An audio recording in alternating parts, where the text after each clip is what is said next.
SIT की report आई, तुरंत कार्रवाई प्रारंभ हो गई। और मैं आश्वस्त करता हूं, जो मैंने कहा था, दूध का दूध और पानी का पानी हम करके रहेंगे।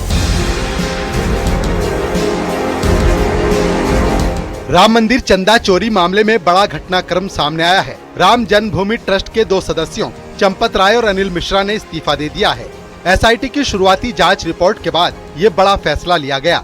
एसआईटी की सिफारिश पर गुरुवार को ही पहली एफआईआर दर्ज की जा चुकी है। राम मंदिर चढ़ावा चोरी मामले में सीएम योगी का क्लियर संदेश है कि सनातन आस्था से जो खिलवाड़ करेगा वो भुगतेगा। अयोध्या हम सबकी आस्था की प्रतीक है, भारत के सनातन धर्म की आस्था की प्रतीक है। अयोध्या पर आक्षेप मत करो। प्रभु श्री राम की मर्यादा का पालन करना सीखो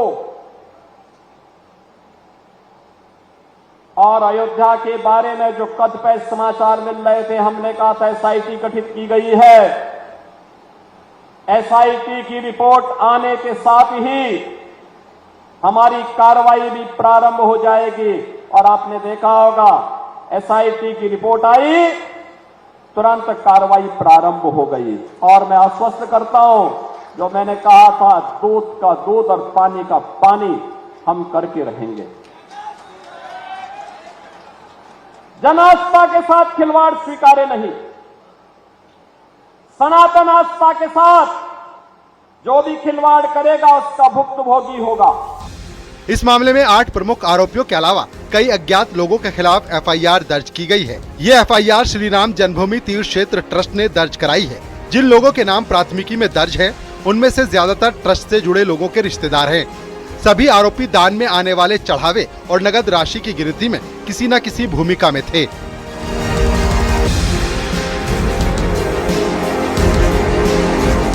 जिन 8 आरोपियों पर एफआईआर हुई है, उन्हें गिरफ्तार भी किया जा चुका है।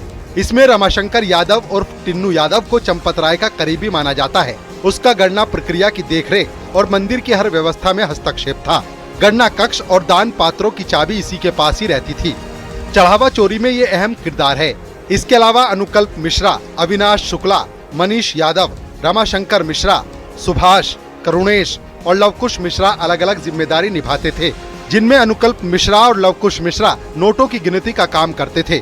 सुभाष काउंटिंग इंचार्ज की जिम्मेदारी संभाल रहे थे। फिलहाल इस पूरे मामले में कई सवालों के जवाब अभी आने बाकी हैं। क्या एसआईटी की अंतिम रिपोर्ट में और बड़े खुलासे होंगे? क्या जांच का दायरा और बढ़ेगा? और क्या ट्रस्ट की कार्यप्रणाली में कोई बदलाव देखने को मिलेगा? इन सभी सवालों के जवाब आने वाले दिनों में जांच के साथ सामने आएंगे। Bureau report, news 18। अयोध्या का राम मंदिर आस्था का सबसे बड़ा केंद्र, लेकिन अब इसी मंदिर के चढ़ावे को लेकर ऐसा खुलासा हुआ है जिसने हर श्रद्धालु को चौंका दिया है। दान पेटियों में चढ़ाए गए नोटों और जेवरात पर कथित तौर पर हाथ साफ किया जा रहा था। हिडन कैमरे लगाए गए, फुटेज देखी गई और फिर सामने आई चोरी की ऐसी कहानी जिसने कई बड़े सवाल खड़े कर दिए। स्पेशल रिपोर्ट में देखिए।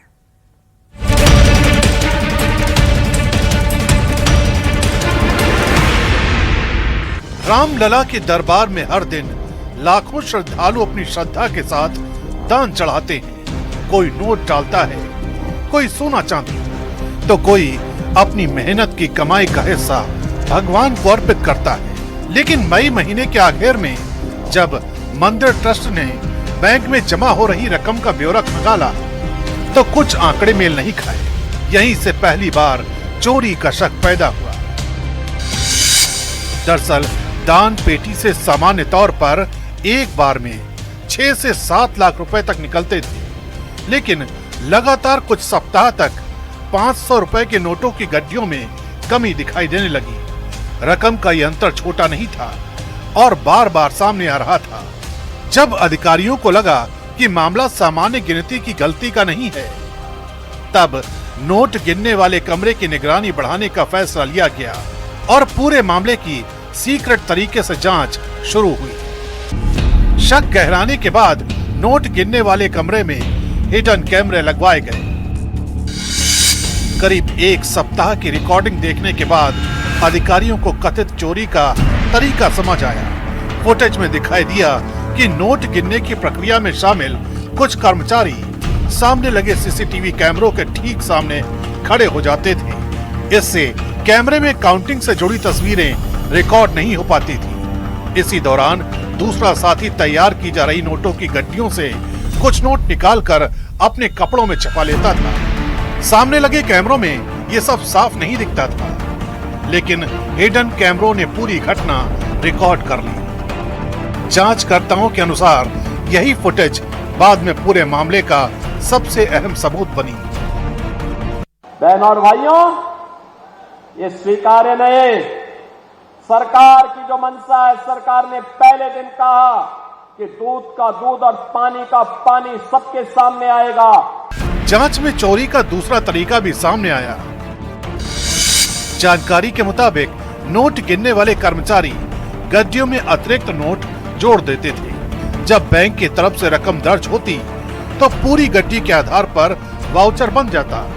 बाद में मंदिर से बैंक ले जाते समय गड्डियों में रखे गए अतिरिक्त नोट निकाल लिए जाते थे। इस तरह कागजों में रकम पूरी दिखाई देती थी और चोरी भी हो जाती थी। आरोप है कि चढ़ावे के वाउचर बनाने की प्रक्रिया से जुड़े अनुकल्प मिश्रा इस कथित हेराफेरी में शामिल था और अपने बहनोई लवकुश मिश्रा के जरिए ये खेल चल रहा था। मामला खुलने के बाद पुलिस ने लवकुश मिश्रा के घर से करीब 10 लाख रुपए भी बरामद किए थे। जांच में ये भी सामने आया है कि नोट गिनने की प्रक्रिया से जुड़े कई कर्मचारी किसी न किसी की सिफारिश पर लगाए गए थे।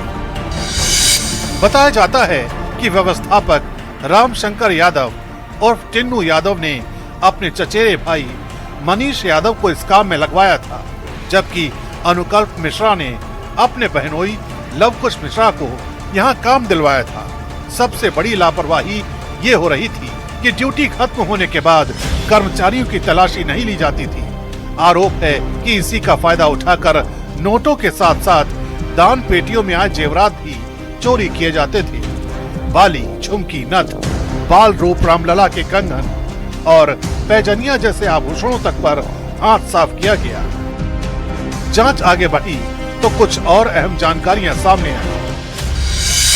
सूत्रों के मुताबिक रामशंकर यादव और टिन्नू यादव और सुभाष चंद्र उन लोगों में शामिल थे जिनकी उस कमरे में नियमित आवाजाही थी, जहां दान पेटियां खोली जाती थी, नोटों की छटाई होती थी और गड्डियां तैयार की जाती थी। वहीं पकड़े गए अविनाश पांडे के सीसीटीवी फुटेज भी जांच का अहम हिस्सा बने। ट्रस्ट से जुड़े सूत्रों के मुताबिक फुटेज और बैंक रिकॉर्ड का मिलान कराया गया तो पता चला कि जिन तारीखों में कथित तौर पर चढ़ावे की रकम गायब हुई, उन्हीं दिनों अविनाश पांडे के बैंक खाते में भी नकदी जमा हुई थी। पूछताछ और दस्तावेजों के मिलान के बाद जांचकर्ताओं को संदेह हुआ कि चोरी की गई रकम का एक हिस्सा उसके खाते तक पहुंचा था। जांच में यह भी सामने आया है कि कई बार चोरी पहले होती थी और गिनती रिकॉर्ड बाद में तैयार किए जाते थे, ताकि चोरी भी होती रहे और हिसाब की गड़बड़ी भी सामने न आए।